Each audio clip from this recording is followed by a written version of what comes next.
Então, nesse segundo bloco, a gente volta agora com você contando mais, então, a respeito desse novo projeto. Tem uma proposta muito útil, né? Da prática mesmo, disso chegar para os professores, porque tem uma carência muito grande nessa área. Você percebeu essa carência? Como é que foi o desenvolvimento do projeto? Olha, Juliana, ao analisar, né, o âmbito, né, de ensino e de aprendizagem nas escolas da rede, né, e nos campos de formação de professores, que são já de mais de 1.100 centros de formação de professores de línguas no Brasil, eu percebi uma carência em justamente esse fazer acadêmico chegar nesses nichos de ensino e de aprendizagem, né? Então, ao passo que eu desenvolvi algumas pesquisas dentro da área de linguística aplicada, entenda-se a linguística aplicada não mais como uma área que trata de aplicação de teorias linguísticas, mas com um campo de investigação indisciplinar, transgressivo, híbrido, né? Então nós achamos interessantes a começar a analisar as salas de aula, as escolas, né, os cursos de formação e começar a teorizar essas salas de aula ou esses cursos de formação. Aí onde entrou a nossa perspectiva, a nova perspectiva de ver a linguística aplicada, né? A gênese, né, o significado da série Novas Perspectivas em Linguística Aplicada seria novas formas de ver os locais onde a linguagem ela emerge em uso, a linguagem em uso, né? Aí eu poderia falar sobre algumas ideias que nós tivemos. No ano de 2007, 2008, eu estava residindo naquele momento próximo de São José do Rio Preto, na minha cidade natal de Barretos, visto que eu estava fazendo meu doutorado na Unesp São José do Rio Preto, que dava em torno de 90 quilômetros, né, de Barretos a São José do Rio Preto. E para desmistificar aquela ideia de que todo barretense só gosta de peão, né, ou festa de boiadeiro e tal, né, pessoal, então vamos fazer outras coisas, sem ser visibilizar a cultura do rodeio. Vamos pensar em visibilizar outras questões. Eu falei, vamos fazer o seguinte, vamos visibilizar o fazer acadêmico científico. Aí, no ano 2007, 2008, eu organizei 2 congressos em Barretos, onde eu convidei vários pesquisadores da área de linguística aplicada que foram para Barretos a fim de discutirmos, né? Temos um dia para nós discutirmos questões da linguagem, da contemporaneidade, a linguagem e a pós-modernidade, novas abordagens de ensino e assim por diante. Então, contou-se com a participação de vários pesquisadores, dentre eles o professor Canavilha Rajagopala, né, da Unicamp, que vai ser meu orientador agora de pós-doutoramento, a partir do próximo semestre ou do próximo ano já. Contamos com a participação da professora Marinei Pereira da Conceição, que é professora aqui da Universidade de Brasília, no qual ela é coordenadora do curso de pós-graduação em Linguística Aplicada. Gostaria até de cumprimentá-la também. Tem um carinho muito grande pelo trabalho que ela desenvolve dentro da própria UNB e dentro do locus de atuação da linguística aplicada. Aí convidamos vários professores aqui da própria Universidade de Brasília, o professor José Carlos Paz de Almeida Filho, que naquela época já era professor da Universidade de Brasília e foi meu orientador do mestrado, a professora Maria Luísa Ortiz Alves, a minha colega Cláudia Risdorf Rocha da Unicamp. Chamamos vários pesquisadores, né, para ir até Barretos a fim de organizarmos um congresso. Foi a primeira vez que foi organizado na cidade de Barretos um congresso desse porte. Nós contamos com a presença de mais ou menos em torno de 500 pessoas dentro do auditório, todos eles professores, ouvindo esses mestres, né, discutindo as questões de ensino e aprendizagem de línguas na contemporaneidade.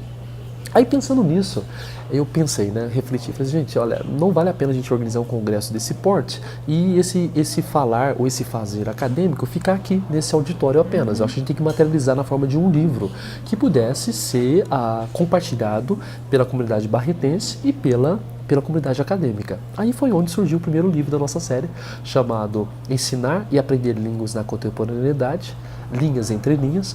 Então, nossa ideia era discutir as linhas do processo de ensino-aprendizagem e tentar entender as entrelinhas desse processo. Aí onde saiu o primeiro livro da série, né? E aí, a partir desse evento, eu comecei a pensar, falei, gente, nós precisamos, né, de tentar articular de uma outra forma esse fazer nosso. Aí é onde foi surgindo os outros livros da série, né? Aí eu fui convidando outros professores, outros colegas de outras universidades, para que eles pudessem colaborar, né? E pela minha surpresa, só no ano, igual eu falei no bloco anterior, só no ano de 2010 nós produzimos 8 livros, né?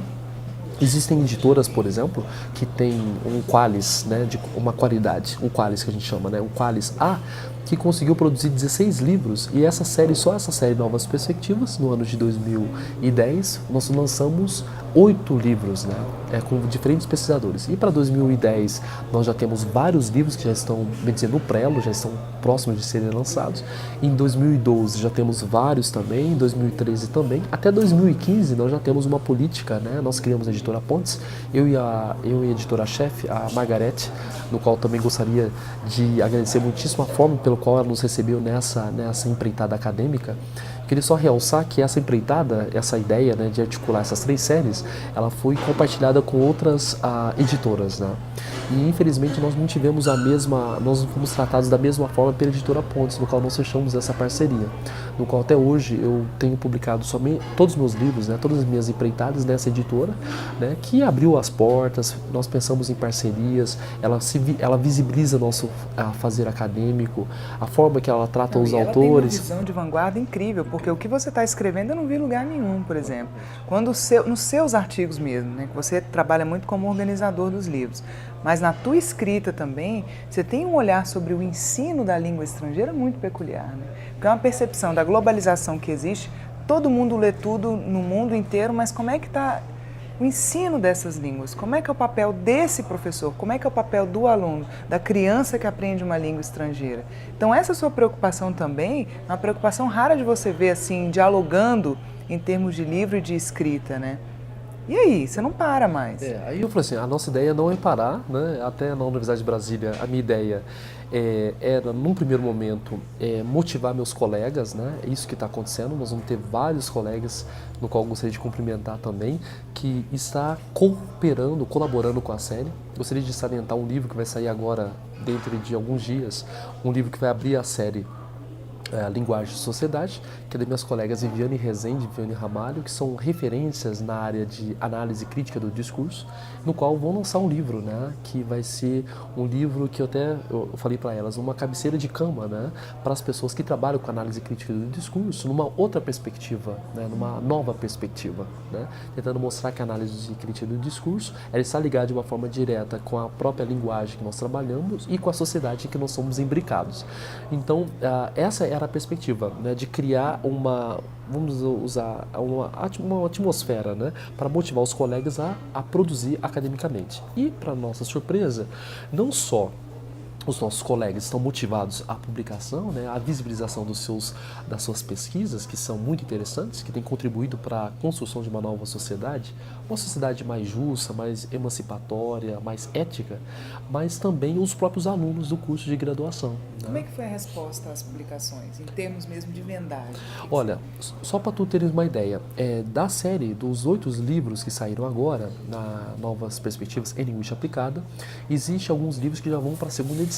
Né? Por exemplo, o livro da minha colega Thelma Gimenez, chamado A Transformação Social do Professor de Línguas Estrangeiras, foi um livro lançado agora em novembro e já vai para a segunda edição. Né? O livro Língua Estrangeira para Criança, que é o livro 7 da série, que é um livro organizado pela minha colega Cláudia Rizorf Rocha, Juliana e eu. Nós organizamos um livro chamado Língua Estrangeira para Criança, Ensino, Aprendizagem e Formação Docente. Esse livro está sendo um livro com uma venda dos livros, né, que foi lançado na série, com a maior venda de todos, porque é um campo de investigação totalmente, vamos dizer assim, recente. Né? Antigamente você discutia muito a questão de ensino de línguas estrangeiras para adultos, para jovens, alguns estudos para a terceira idade, mas para criança não. Né?